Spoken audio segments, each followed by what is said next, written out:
Hello guys, good morning. Oras ng trabaho. Ayan.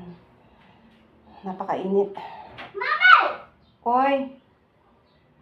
Tinatawag ako ng apo ko. Anong gagawin ko doon? Wait for me there. I'm done. Tapos ko lang maglinis guys. Ayan, napakainit.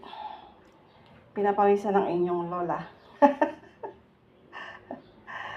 Ayan, tinatawag ako ng aking apo guys.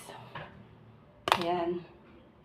Pinapunta ko muna siya doon sa kabilang, doon sa bahay na medyo malaki. At saka nandito ako sa aking tindahan. Ako yung naglinis guys. So, pinapunta ko muna siya doon para makapaglinis ako rito. Ayan, pinapawisan ang inyong lola guys. Hello! Good morning, good morning.